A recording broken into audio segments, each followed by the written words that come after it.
Hello दोस्तों, स्वागत है आपका अपने YouTube channel Bharat study centre में। आज मैं आपको बहुत ही इम्पोर्टेंट टॉपिक पढ़ा रहा हूं, जिसका नाम है मानव रक्त। लगभग 200 प्लस MCQ आपको बता रहा हूं। बहुत से यूट्यूबर आपको 50-70 के लगभग बताते हैं और बहुत ज़्यादा कंपटीशन होने की वजह से एग्जामिनर अब अंदर से प्रश्न पूछता है। अंदर से मतलब आप जान गए होंगे। इसलिए हमको अधिक से अधिक तैयारी करने के लिए ज़्यादा से ज़्यादा सिलेक्टेड पर्सनों को करना है। आपने कई बार परीक्षा दे ली है, परंतु आपका नंबर नहीं आया। क्यों? क्योंकि आप बाहर से याद कर लेते हैं, उसके अंदर से याद नहीं करते। अंदर का मतलब यह है कि आप उसको अच्छी तरह से नहीं पढ़ते और ज़्यादा पर्सन याद नहीं करते। इसलिए मैं आज आपको केवल रक्त से संबंधित 200 प्लस पर्सन बता रहा हूं। आशा करता हूं कि इस वीडियो से बाहर अगर रक्त से प्रश्न पूछा जाता है तो इस वीडियो से बाहर नहीं आएगा। चलते हैं अपने प्रश्नों की ओर। सभी प्रश्न सिलेक्टेड हैं, अच्छे लेवल के हैं। रक्त समूह की खोज किसने की? कार्ल लैंडस्टीनर ने। सर्वप्रथम रक्त परिसंचरण तंत्र का अध्ययन किसने किया था? विलियम हार्वे ने। आपका एक सेकंड भी समय वैकेंट नहीं जाएगा। RH फैक्टर की खोज किसने की थी? कार्ल लैंडस्टीनर व वीनर ने। RBC की खोज किसने की थी? एंटोनी ल्यूवेनहॉक ने। आपने कई बार ये चैप्टर पढ़ा होगा, परंतु आज के बाद आप इस चैप्टर को मत पढ़ना। अगर आपके ये 200% याद हो जाते हैं तो इसको मत पढ़ना। रक्त का अध्ययन क्या कहलाता है? हीमेटोलॉजी। क्या कहलाता है? हीमेटोलॉजी। बहुत ही इम्पोर्टेंट प्रश्न है, कई बार परीक्षा में पूछा गया है। रुधिर दबाव मापक यंत्र कौन सा है? स्फिगमो मैनोमीटर। कौन सा? स्फिगमो मैनोमीटर। परीक्षा में कई बार पूछा गया है दोनों प्रश्न, इनको ध्यान से देख लेना। मनुष्य का सामान्य रक्तदाब कितना होता है? 120/80 mm of Hg। क्या है? यानी कि 180 और 120 और 80 क्या है? इसको मैं आगे एक्सप्लेन करूँगा, अच्छी तरह से एक्सप्लेन करूँगा। जब मनुष्य सोता है तो रक्तचाप या रक्तदाब घट जाता है। जब मनुष्य दौड़ लगाता है तो उसका रक्तचाप बढ़ जाता है। जब मनुष्य पहाड़ पर चढ़ता है तो उसका रक्तदाब या रक्तचाप बढ़ जाता है। दौड़ लगाता है या पहाड़ पर चढ़ता है या कोई ऐसा कार्य करता है, उसमें रक्तचाप बढ़ जाता है, और जब सोता है तो उसमें घट जाता है। मानव शरीर में खून के शुद्धिकरण की प्रक्रिया को क्या कहते हैं? डायलिसिस। रक्त का लाल रंग किसके कारण होता है? हीमोग्लोबिन के कारण। आप एक कॉपी पेन ले लीजिए। इन 200 प्रश्नों में से जितने प्रश्न आपके याद हैं उनको मत लिखो, और जितने प्रश्न याद नहीं हैं उनको लिखो। फिर उसको 1-2 बार पढ़ लेना, आपका काम बन जाएगा। रक्त का शुद्धिकरण कहाँ होता है? किडनी में। रक्त का शुद्धिकरण कहाँ होता है? सभी में। अब आप इन दोनों प्रश्नों को देखो। अगर इस प्रकार के ऑप्शन आते हैं तो उत्तर ये होगा, इस प्रकार के प्रश्न आते हैं तो सभी होगा। क्यों? क्योंकि रक्त का शुद्धिकरण किडनी में भी होता है, फेफड़े में भी होता है और यकृत में भी होता है। इसमें किडनी आएगा। क्यों? क्योंकि सबसे ज़्यादा शुद्धिकरण किडनी में होता है। इस वीडियो में आपको जो कंफ्यूज होते हैं वो कन्फ्यूजन भी दूर होगा। जिस तरह से एग्जामिनर हमसे प्रश्न पूछता है उसी तरीके से हमें उत्तर देना है। अब बहुत से प्रश्न इसमें आएंगे, कंफ्यूज होने वाले भी और बिना कन्फ्यूजन भी। आपको लास्ट में 10 प्रश्नों का टेस्ट मिलेगा और PDF फाइल डिस्क्रिप्शन में लिंक दिया हुआ है, वहाँ से डाउनलोड कर सकते हैं। मानव शरीर में हृदय का कार्य क्या होता है? पंपिंग स्टेशन की तरह कार्य करता है, यानी कि जो हृदय होता है वह पंपिंग करता है किसको? रक्त को। किस प्रोटीन की मौजूदगी के कारण शरीर के अंदर थक्का नहीं जमता? हेपरिन नामक एक प्रोटीन होता है, वह शरीर के अंदर थक्का बनने नहीं देता। अगर शरीर के अंदर थक्का बन गया तो खून प्रवाह नहीं होगा, व्यक्ति की मृत्यु हो जाएगी। किस विटामिन की कमी से खून का थक्का नहीं जमता? विटामिन के की कमी से। रक्त का थक्का जमाने में सहायक विटामिन के। अब इनको ध्यान से देखो, रक्त का थक्का भी जमना है और रक्त का थक्का भी नहीं जमना। जब हम कट जाते हैं, क्या कट जाते हैं, तो रक्त का थक्का जमना अनिवार्य होता है और शरीर के अंदर रक्त का थक्का जमना अनिवार्य नहीं होता। इसको आगे अच्छी तरह से एक्सप्लेन करूँगा, कहाँ पर थक्का जमना होता है, कहाँ पर नहीं जमना होता।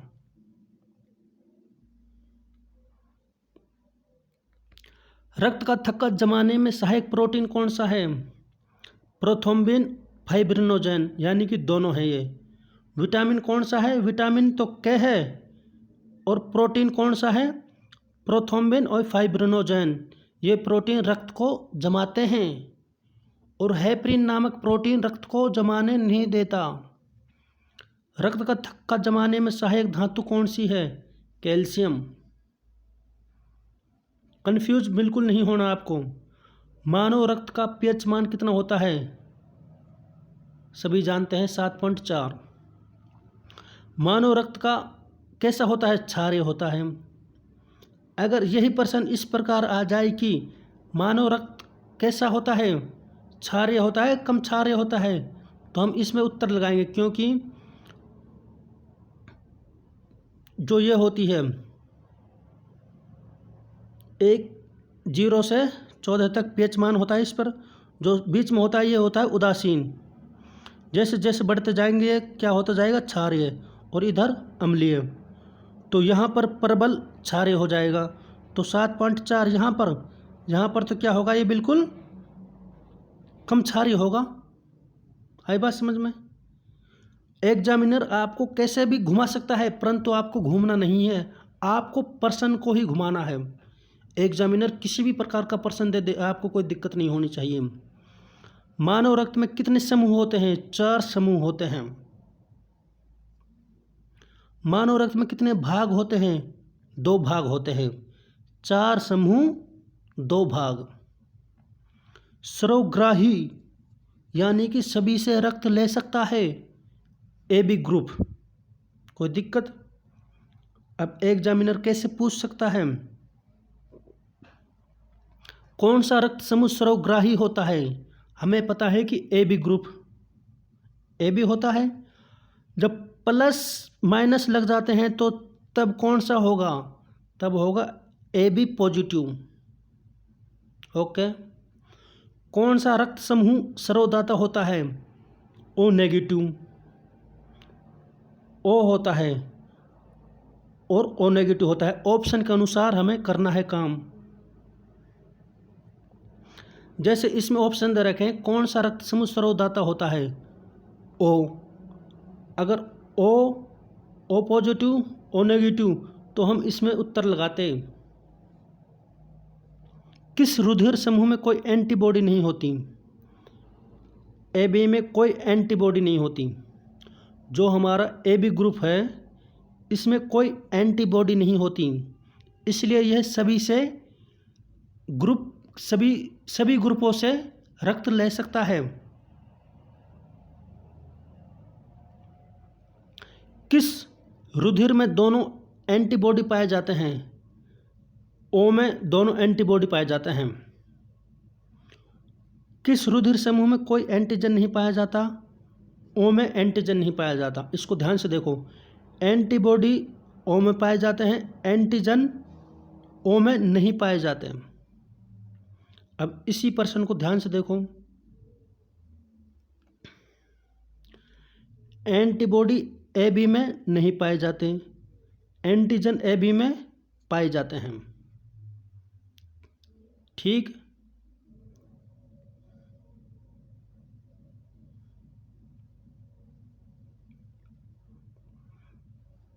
देखो किस रुधिर समूह में दोनों एंटीजन पाए जाते हैं, ए बी में। इसको देखो, एक मनुष्य दुर्घटनाग्रस्त हो जाता है और उसका रक्त समूह ज्ञात करने का समय नहीं है, तो उसे कौन सा रक्त समूह दिया जा सकता है? ओ नेगेटिव दिया जा सकता है, क्योंकि ओ नेगेटिव सर्वदाता होता है। अगर ठीक है, प्लाज्मा रक्त में कितने प्रतिशत होती है? 60%। बहुत सिंपल, बहुत इम्पोर्टेंट। रक्त में कणिकाएं 40%, हमें कहीं कहीं पर 55%, 45%, अकॉर्डिंग टू ऑप्शन। बहुत सी पुस्तकों में 60% है, बहुत से 55।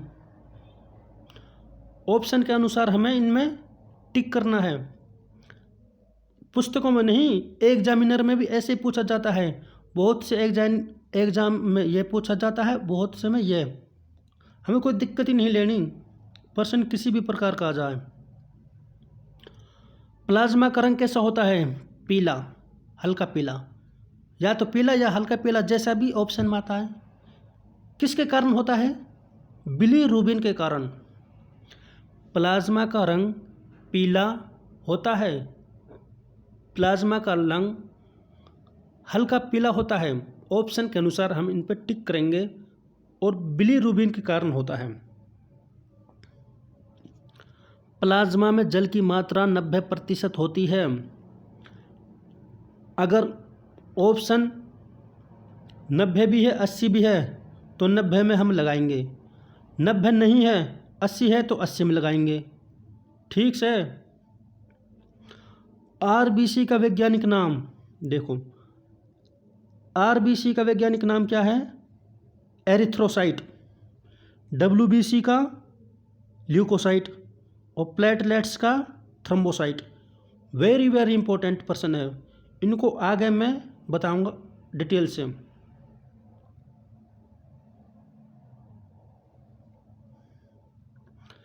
भ्रूण में आरबीसी का निर्माण कहाँ होता है? यकृत में।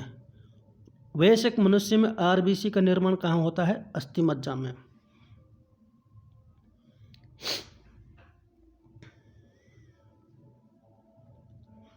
मानव रक्त में पाया जाने वाला सबसे ज़्यादा कौन सी कणिका है? आरबीसी सबसे अधिक पाई जाती है मनुष्य के रक्त में, और आरबीसी का रंग लाल होता है। वेरी वेरी इंपॉर्टेंट पर्सन है। आरबीसी का जीवन काल 120 दिन का होता है। मनुष्य में आरबीसी की संख्या 5.5 मिलियन के होती है। कहीं कहीं पर ये 5 मिलियन भी देते हैं इसको। आरबीसी का सामान्य आकार गोल होता है। कैसा होता है? गोल। आरबीसी का निर्माण कहाँ पर होता है? रेड अस्थिमज्जा में। अब इनको ध्यान से देखो, आरबीसी का निर्माण कहाँ होता है? अस्थिमज्जा में। अगर पर्सन में हमें सफ़ेद अस्थिमज्जा में, लाल में, नीली में, कौन सी अस्थिमज्जा में होता है? तो लाल अस्थिमज्जा में। ऑप्शन के अनुसार करेंगे हम, कोई दिक्कत। आरबीसी के बढ़ने से कौन सी स्थिति उत्पन्न हो जाती है? अगर हमारे शरीर में, हमारे रक्त में आरबीसी बढ़ती है तो पॉलीसाइथेमिया स्थिति उत्पन्न हो जाती है, या आरबीसी के बढ़ने की स्थिति को पॉलीसाइथेमिया कहते हैं। जब आरबीसी बढ़ती है तो हमारे रक्त में, उसे हम पॉलीसाइथेमिया कहते हैं। ऊंचाई पर जाने पर आरबीसी का आकार बढ़ जाता है।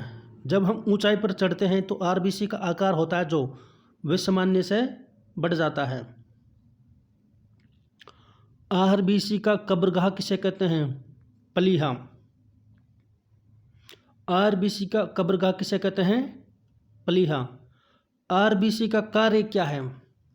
शरीर की हर कोशिका में ऑक्सीजन पहुंचाना, कोशिकाओं से कार्बन डाइऑक्साइड बाहर निकालना, यानी कि दोनों ही काम है इसके आरबीसी के। जो हमारा ऑक्सीजन होता है उसको कोशिकाओं में पहुंचाना, फिर कोशिकाओं से ऑक्सीजन का कार्बन डाइऑक्साइड में बदल जाता है, उसको बाहर निकालना, ये आरबीसी का मेन कार्य होता है। सोते समय आरबीसी लगभग कितने प्रतिशत कम हो जाती हैं? 5%। सोते समय आरबीसी कम होती है। प्रश्न कैसे भी आ सकता है, सोते समय आरबीसी क्या होती है? कम होती है, ज़्यादा होती है, बराबर होती हैं? जब हम सोते हैं तो आरबीसी कम होती हैं। कितने प्रतिशत कम होती हैं? 5% के लगभग। आरबीसी की कमी से कौन कौन से रोग होते हैं? पीलिया, अर्कता या अनीमिया, यानी कि सभी। आरबीसी की कमी से ये सभी रोग होते हैं। हीमोग्लोबिन पाया जाता है, आरबीसी में हीमोग्लोबिन पाया जाता है।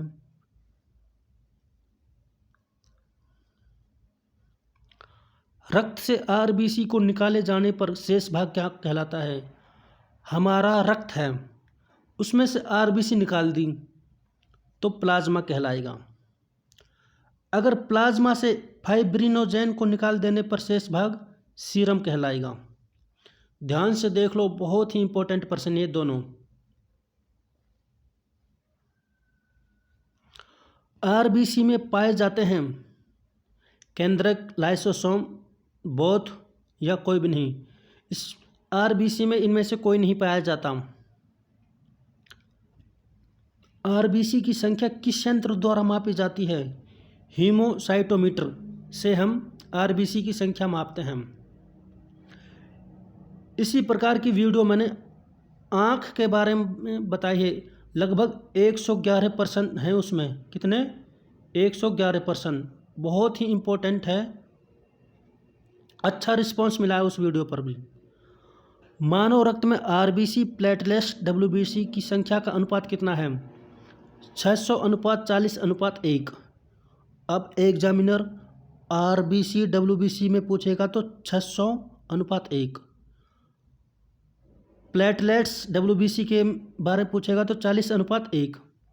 आरबीसी प्लेटलेट्स के बारे में पूछेगा तो काट पीट के जितना आएगा इतने तो आप होशियार हैं। ठीक, यानी कि एग्जामिनर हमें कैसे भी घुमा दे, हमें घूमना नहीं है, हमें प्रश्नों को घुमाना है। मानव रक्त में आरबीसी, प्लेटलेट्स, डब्ल्यूबीसी का आकार। सबसे बड़ा आकार डब्ल्यूबीसी, उससे छोटा प्लेटलेट्स और सबसे छोटा आरबीसी।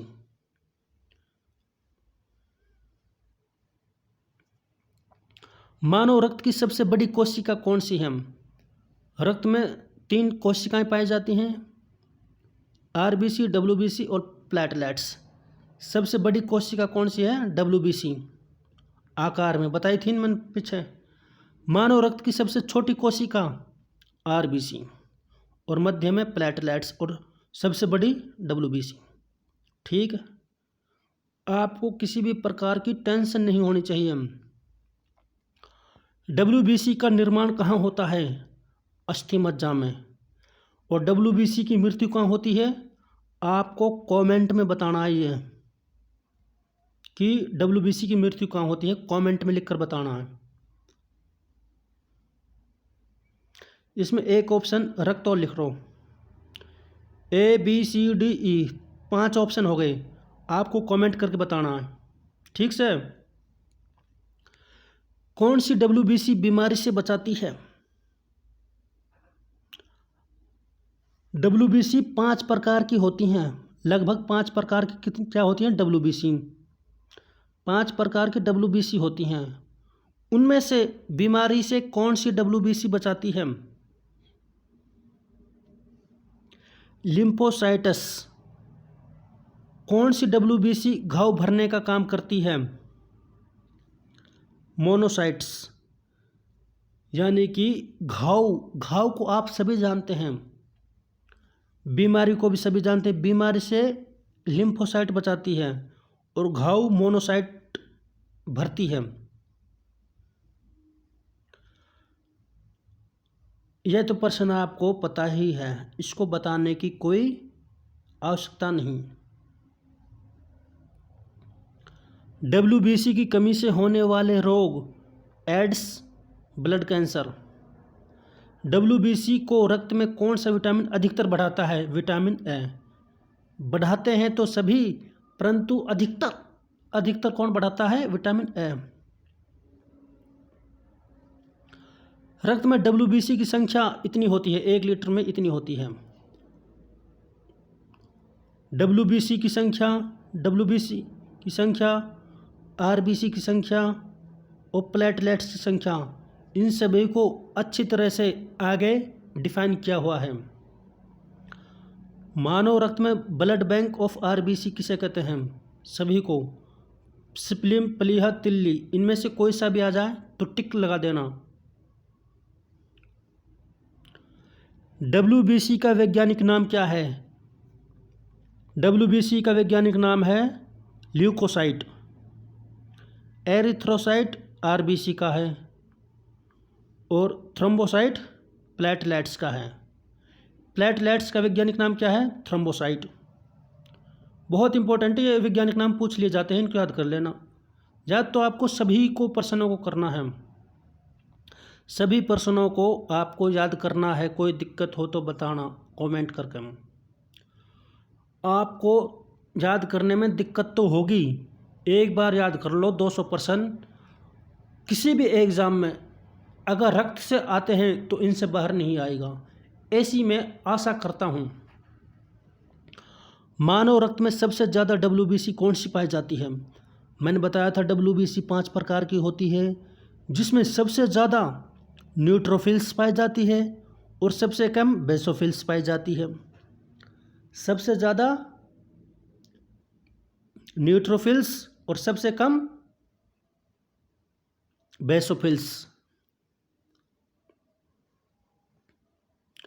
मानव रक्त में सबसे बड़ी WBC, सबसे बड़ी मोनोसाइट और सबसे छोटी लिम्फोसाइट। ठीक।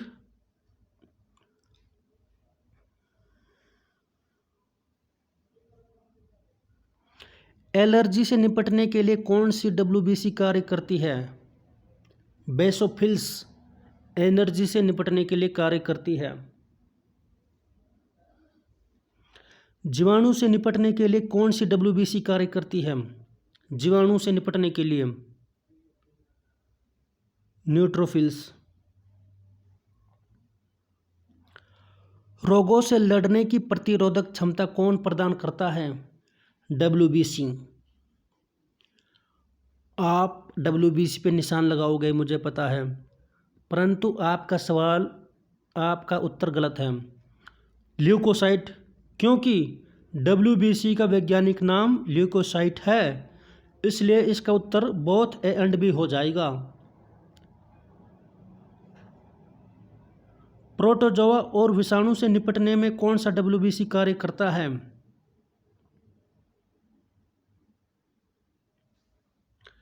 एसिनोफिल्स। मनुष्य के रक्त में WBC की कमी को क्या कहते हैं? ल्यूकोपीनिया। और बढ़ने को क्या कहते हैं? ल्यूकेमिया। इन दोनों को ध्यान से देख लो।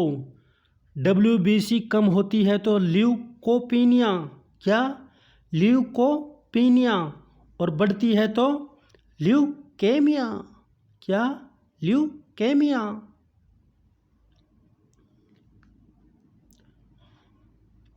प्लेटलेट्स का निर्माण कहाँ होता है? अस्थिमज्जा में। प्लेटलेट्स का जीवन काल 8 से 10 दिन। अब मैंने आपको उस हिसाब से प्रश्न बनाए हैं कि आप कंफ्यूज नहीं हो, आपका कन्फ्यूजन दूर हो जाए। प्लेटलेट्स की संख्या पर माइक्रो लीटर 1.5 लाख से 4.5 लाख। RBC 55 लाख पर माइक्रो लीटर। WBC 4000 से 11000। ठीक से। आपका कन्फ्यूज़न दूर। WBC का जीवन काल 1 से 4, प्लेटलेट्स 8 से 10, RBC 1 से 120। सबसे कम कौन सी होती है? WBC रेंज में, तो इसका जीवन काल भी कम। रेंज में दूसरे पे प्लेटलेट्स, तो इसका जीवन काल भी 8 से 10, 20 में। और सबसे ज़्यादा RBC होती है और इसका जीवन काल भी सबसे ज़्यादा होता है। इस तरह से आप इनको याद कर सकते हैं। और आकार सबसे बड़ा इसका होता है, फिर इसका होता है और इसका होता है। WBC की वृद्धि ल्यूकेमिया और कमी को ल्यूकोपीनिया बताई थी पहले। और WBC की कमी से रोग, ब्लड कैंसर और एड्स, ये भी पहले बताई थी। RBC की वृद्धि पॉलीसीथेमिया बहुत इम्पोर्टेंट है, और कमी से एनीमिया रोग होता है। अब जो एनीमिया रोग है, अगर RBC की कमी से कौन सा रोग होता है? एनीमिया। हीमोग्लोबिन की कमी से कौन सा रोग होता है? एनीमिया। रक्त की कमी से कौन सा रोग होता है? एनीमिया। तीनों का प्रश्न एनीमिया है। रक्त, हीमोग्लोबिन, RBC।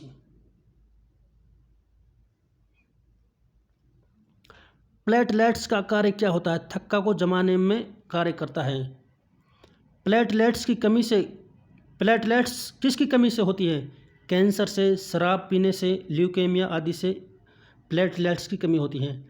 प्लेटलेट्स को बढ़ाया जा सकता है चुकंदर खाने से, पपीता खाने से, पपीता के पत्ते खाने से, कद्दू खाने से, किशमिश खाने से, फलदार सब्जियां खाने से। डेंगू, चिकनगुनिया में प्लेटलेट्स की संख्या कम हो जाती है। महिलाओं में पुरुषों की अपेक्षा कितना रक्त कम होता है? 1.5 लीटर। रक्त में कोलेस्ट्रॉल का सामान्य स्तर 180 से 200 ग्राम। रक्त एक प्राकृतिक कोलाइड है।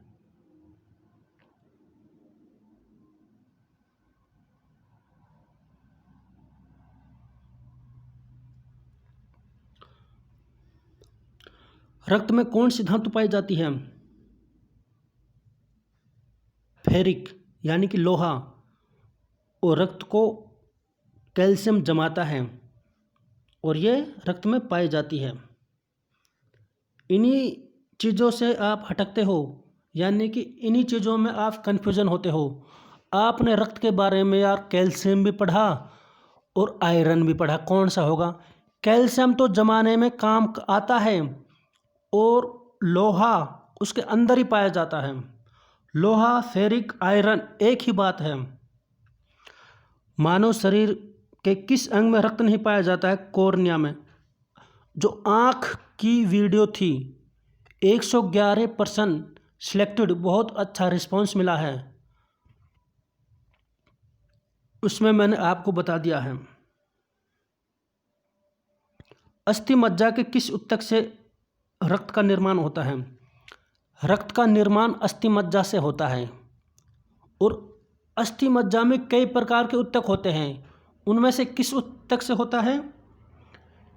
किस ऊतक से होता है? हेमेटोपोइटिक। मनुष्य के शरीर में सामान्यतः कितना रक्त होता है? 5 से 6 लीटर। कुछ मनुष्यों में 4 लीटर होता है, 3 लीटर होता है, 10 लीटर होता है, 12 लीटर होता है। परंतु औसत निकालते हैं 99%, 98%, अबव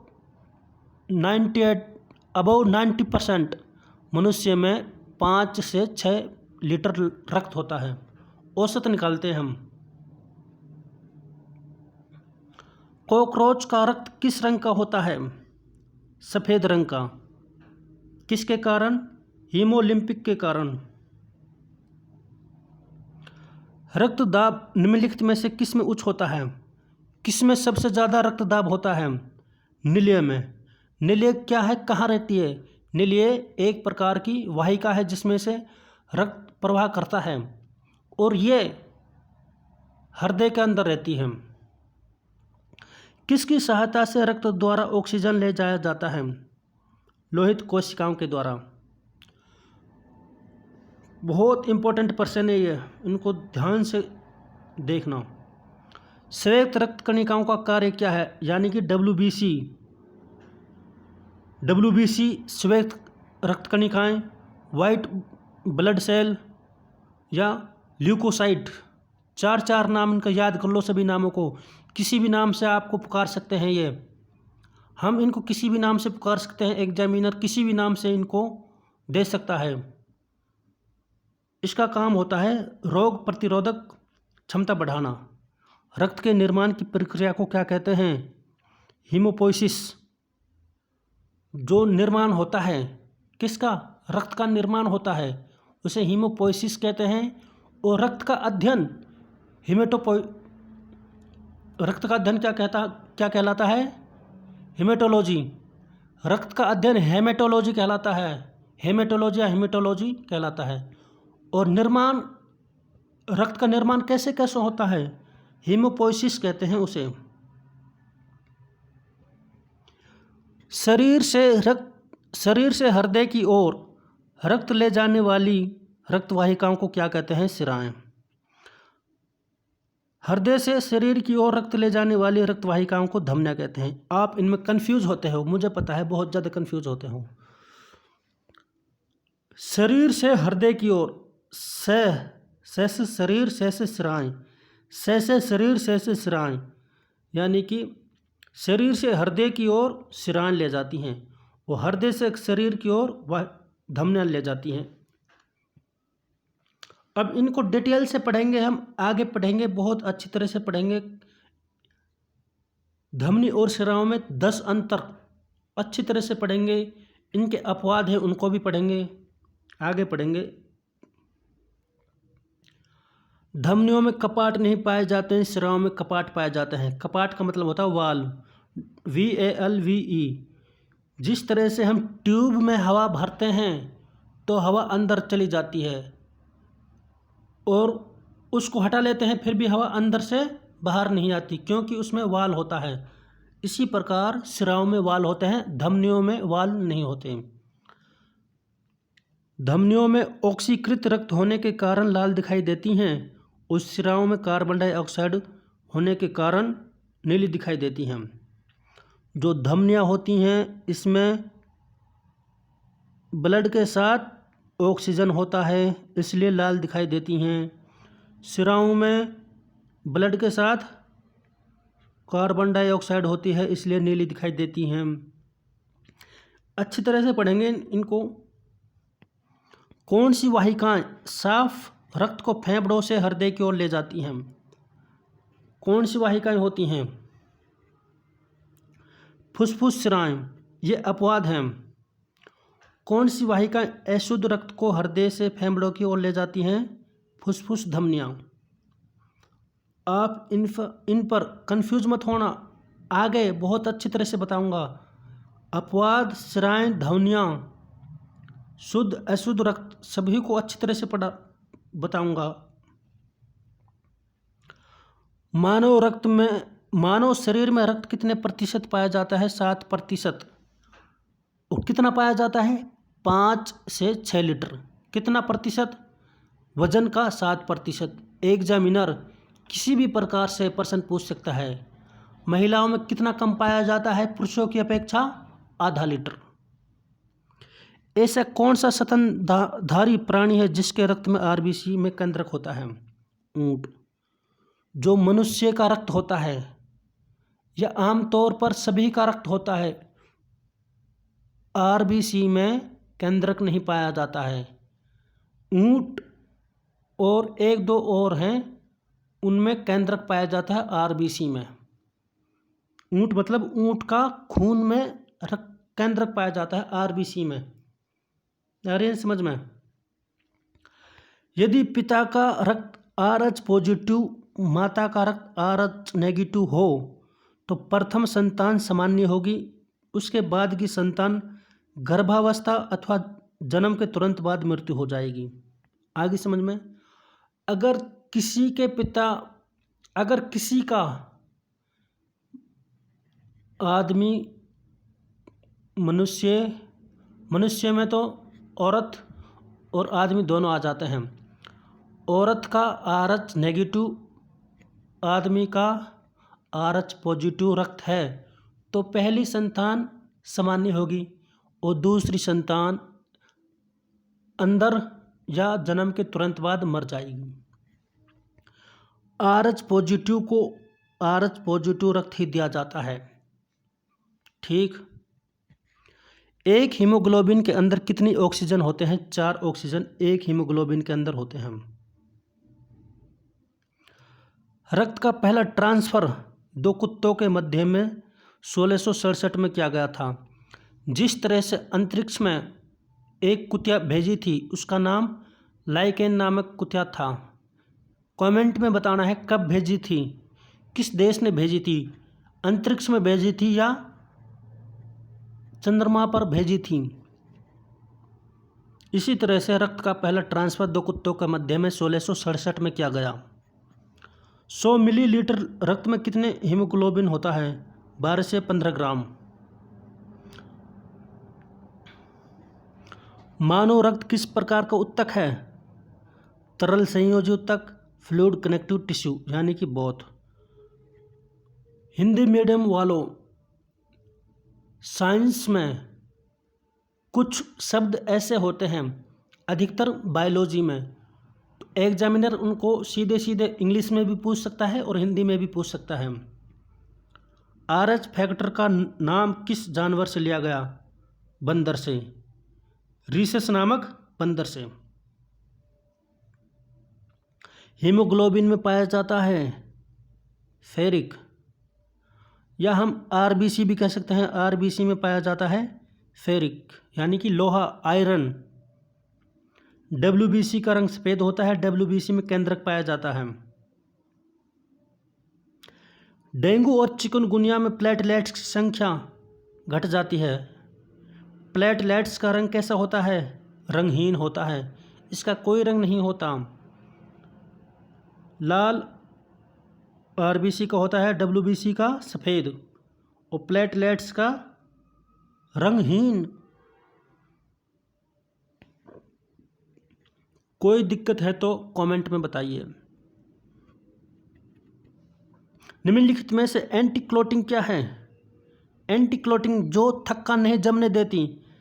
एंटीक्लोटिंग जो थक्का नहीं जमने देती वो एंटीक्लोटिंग भी मैं बता रहा था ना, कुछ शब्द ऐसे होते हैं जो उनको इंग्लिश में भी दे सकता है और हिंदी में भी दे सकता है। एंटीक्लोटिंग का मतलब होता है थक्का नहीं जमना। हेपरिन। खून का थक्का किस बीमारी में नहीं जमता? हीमोफीलिया बीमारी। जब किसी को हीमोफीलिया बीमारी हो जाती है तो उसमें खून का थक्का नहीं जमता। अगर व्यक्ति कहीं से कट जाता है तो खून बहता है, थक्का नहीं जमता। इंग्लैंड की महारानी एलिजाबेथ को हीमोफीलिया बीमारी थी। रक्त के 1 ग्राम हीमोग्लोबिन द्वारा ऑक्सीजन की कितनी मात्रा का परिवहन होता है? 1.34 mg। WBC का व्यास 0.007 mm होता है। जब कोई बाहरी पदार्थ मानव रुधिर प्रणाली में प्रवेश होता है तो कौन सी प्रतिक्रिया सबसे पहले आरंभ करता है? यानी कि कोई बाहरी पदार्थ मनुष्य के रक्त में प्रवेश करता है तो सबसे पहले WBC अपना कार्य प्रारंभ करता है। रक्त कैंसर बीमारी की रोकथाम के लिए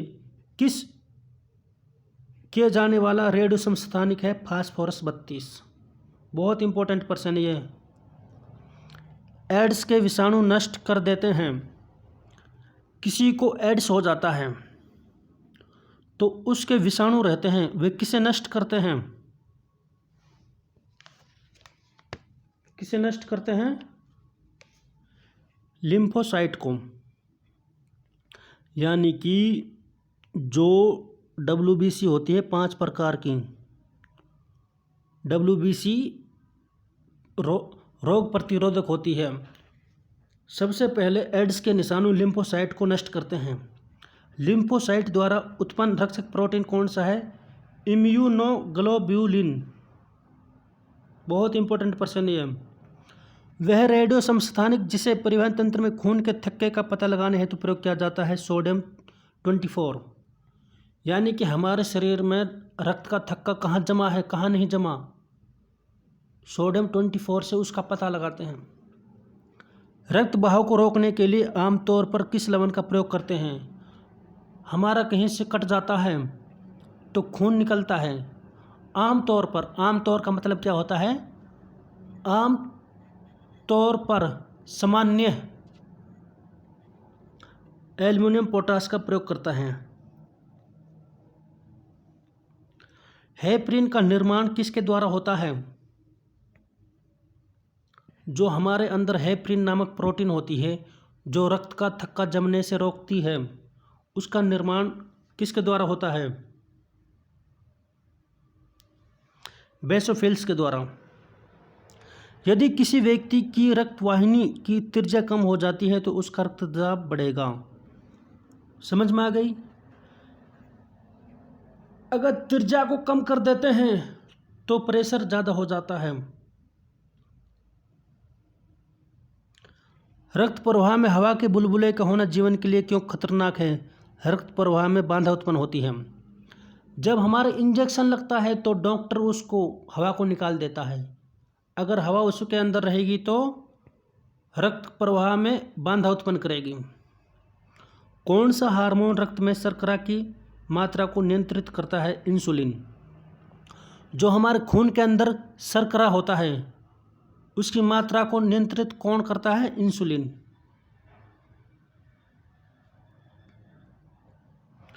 दिल का दौरा किस कारण होता है?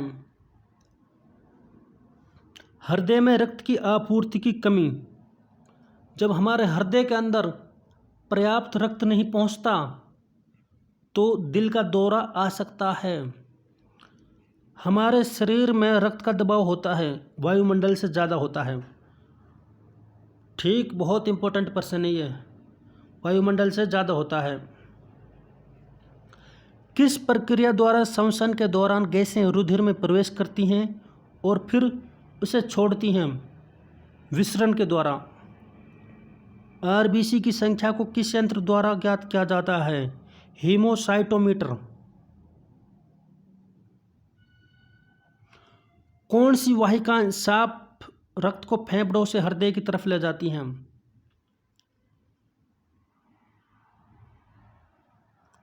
फुफ्फुस स्राव। ये अपवाद हैं। कौन सी वाहिकाएं अशुद्ध रक्त को हृदय से फेफड़े तक ले जाती हैं? फुफ्फुस धमनी। इनको अच्छी तरह से लास्ट में बताऊंगा।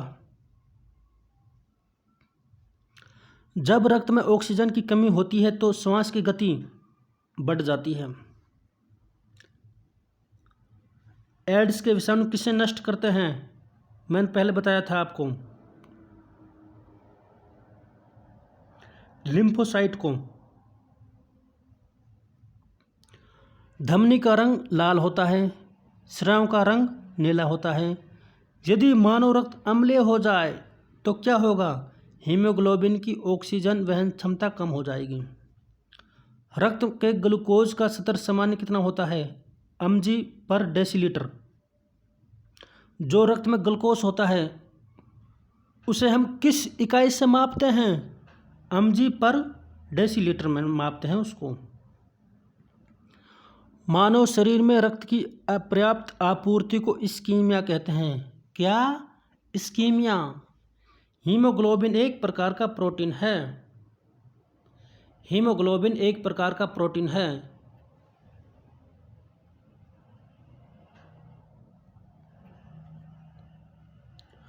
निम्नलिखित में से कौन सा वायु प्रदूषक ऑक्सीजन की अपेक्षा अधिक तेजी से रक्त के हीमोग्लोबिन में घुल जाता है? कार्बन मोनोऑक्साइड यानी कि CO ऑक्सीजन की अपेक्षा हीमोग्लोबिन में जल्दी घुलता है।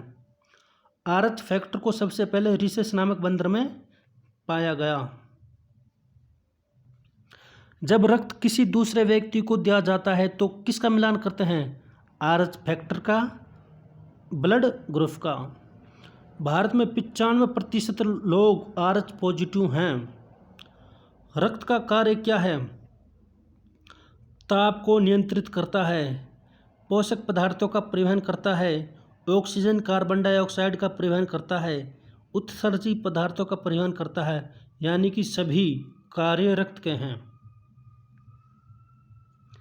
निम्नलिखित में से किस भित्तियों पर रक्त द्वारा डाले गए दबाव को रक्तदाब कहते हैं? धमनी पर। मानव रक्त का नियंत्रण कौन करता है? एड्रीनल ग्रंथि। कौन? एड्रीनल ग्रंथि। देखो, इनको ध्यान से देखो भाई। पुरुषों में हीमोग्लोबिन महिलाओं की अपेक्षा अधिक होता है। हीमोग्लोबिन किस में अधिक होता है? पुरुषों में। पुरुषों में 14 ग्राम प्रति डेसीलीटर, महिलाओं में 13 ग्राम प्रति डेसीलीटर। जी प्रति DL का मतलब होता है ग्राम प्रति डेसीलीटर। अब इसको देखो, यदि किसी व्यक्ति को गलत प्रकार का रक्त दे दिया जाए तो क्या परिणाम होगा? सभी धमनियां संकुचित हो जाएंगी और व्यक्ति छूमंतर हो जाएगा। छूमंतर का मतलब गयो काम से।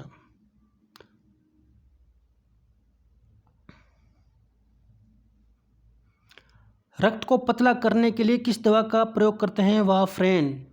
कुछ व्यक्तियों का रक्त गाढ़ा हो जाता है जिसको बहने में दिक्कत होती है और परेशानी उत्पन्न हो जाती है। रक्त को पतला करने के लिए वाफरेन नामक दवा का प्रयोग करते हैं। दुनिया का पहला ब्लड बैंक 1937 में था। उसका नाम क्या था? उसका नाम ये था भाई। मनुष्य हृदय का दाहिना भाग अशुद्ध रक्त प्राप्त करता है। मानव शरीर की सबसे बड़ी रक्तवाहिका एओर्टा है। क्या है? एओर्टा।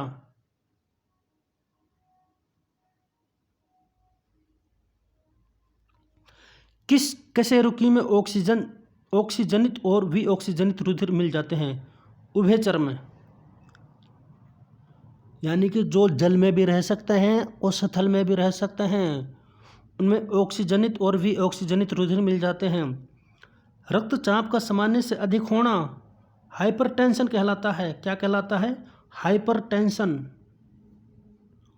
और कम होना हाइपोटेंशन। प्लेटलेट्स की खोज लैंड स्पिनर ने की। WBC की खोज गैब्रियल व रनर ने की। और RBC की खोज किसने की? सबसे पहले बताया मैंने, तीसरे चौथे नंबर पर एंटोनी लुवेनहॉक ने की। एंटोनी लुवेनहॉक।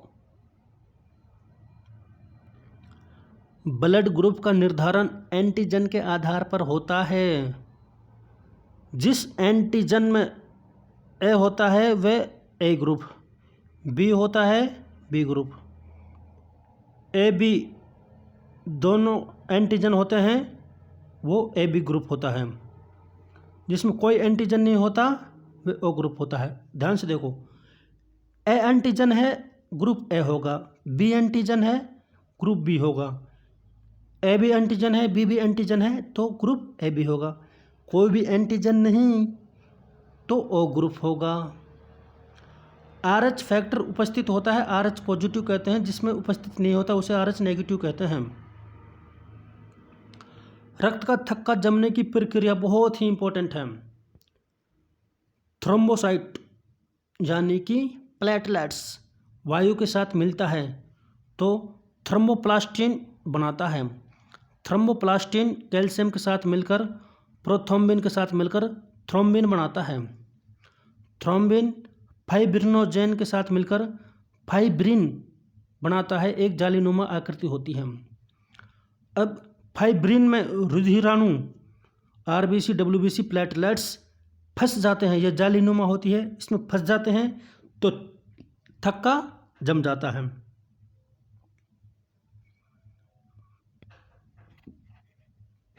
रक्त का थक्का जमने के लिए अनिवार्य पदार्थ विटामिन K, तत्व या धातु, कैल्शियम, रुधिराणु, प्लेटलेट्स या थ्रोम्बोसाइट, प्रोटीन, फाइब्रिनोजेन तथा प्रोथ्रोम्बिन।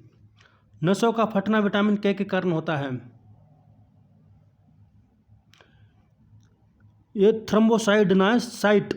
थ्रोम्बोसाइट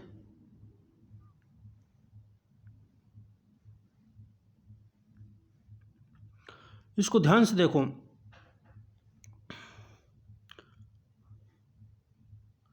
मैंने बताया था कि इसको बताऊंगा अच्छी तरह से। धमनियाँ और शिराएँ। धमनियाँ हृदय से बॉडी की तरफ रक्त ले जाती हैं, शिराएँ बॉडी से हृदय की तरफ। प्रेशर 120, प्रेशर 80, यानी कि धमनियाँ अधिक प्रेशर से ले जाती हैं और शिराएँ वापस उसको कम प्रेशर से लाती हैं। ये गहराई में होती हैं, ये त्वचा के नीचे होती हैं, यानी त्वचा के नीचे शिराएँ होती हैं और शिराओं के नीचे धमनियाँ होती हैं। इसमें कोई वाल नहीं होता, इसमें वाल होता है। ये मोटियाँ होती हैं या पतली होती हैं। इसका रंग लाल होता है, इसका रंग नीला होता है।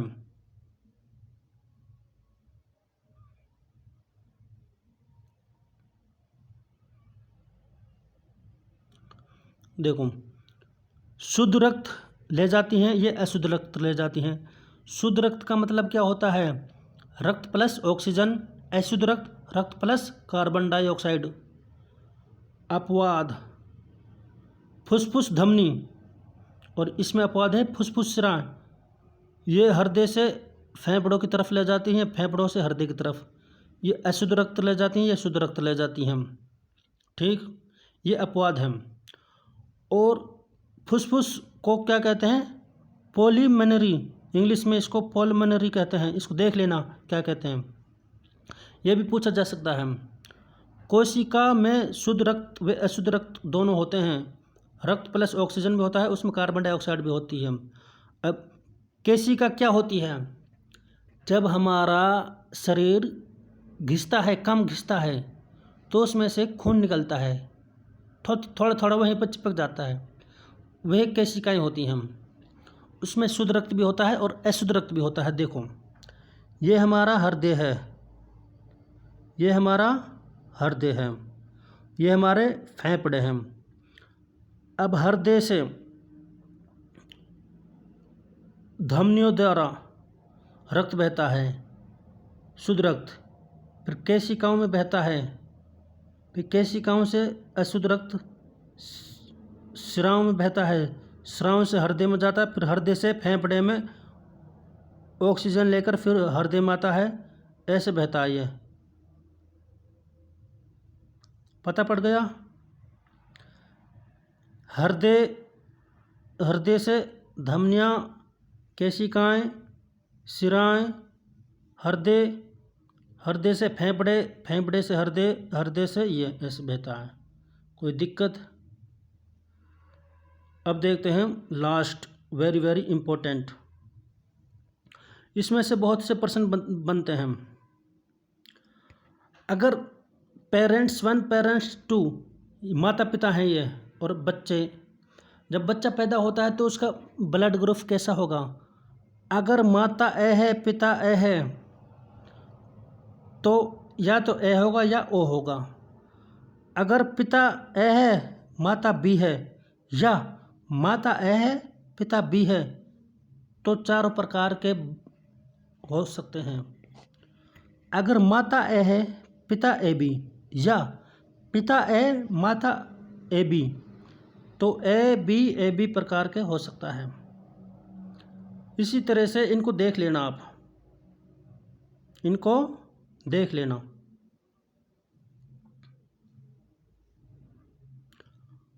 यहाँ पर 186% होते हैं, यानी कि कुछ पर्सन ऐसे हैं कि एक में 5-5, 6-6% हैं, यानी कि 200 प्लस पर्सन बताए हैं। जैसे पर्सन इसमें भी 10% बनते हैं, इसमें भी 10% बनते हैं कि अगर माता का ग्रुप ए है, पिता का ग्रुप ओ है, तो बच्चा किस ग्रुप का होगा? ओ ए, यानी कि ए ओ कह दे या ओ ए कह दे, ए ये है रहा चौथे नंबर पे। तो इस प्रकार का बच्चा का ग्रुप होगा रक्त का। यहाँ पर हमारे 200% कंप्लीट होते हैं, 200 प्लस। PDF और आपका टेस्ट लेते हैं अब हम 10 नंबर का। कितने का? 10 नंबर का आपका टेस्ट लेते हैं, देखते हैं तक आपने कितने याद किए। सोते समय आरबीसी लगभग कितने प्रतिशत कम हो जाती है, बताना आपको। सोते समय आरबीसी कम होती है, ज़्यादा होती है या कुछ नहीं होता, इतना ही रहता है जितना है। आरबीसी में क्या क्या पाया जाता है, क्या क्या नहीं पाया जाता। जो केंद्रक पाया जाता है, लाइसोसोम पाया जाता है, या इनमें से कोई नहीं पाया जाता, या दोनों पाए जाते हैं, आपको बताना है। आरबीसी की संख्या किस यंत्र द्वारा मापी जाती है, किसके द्वारा मापी जाती है, बताओ। शरीर से हृदय की ओर रक्त ले जाने वाली सेसु शरीर और सेसु बताना भाई, इन दोनों को कौन कौन से इनमें किस प्रक्रिया द्वारा श्वसन के दौरान गैसें रुधिर में प्रवेश करती हैं और फिर उसे छोड़ती हैं। आरबीसी की संख्या किस यंत्र द्वारा ज्ञात की जाती है। निम्न में से किन भित्तियों पर रक्त द्वारा डाले गए दबाव को रक्तदाब कहते हैं। मानव रक्त दाब का नियंत्रण कौन करता है।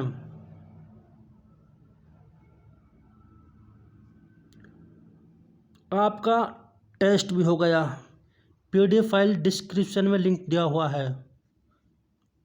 मैंने आपको यहाँ पर 200 प्लस प्रश्न बताए हैं, अच्छी तरह से बताए हैं।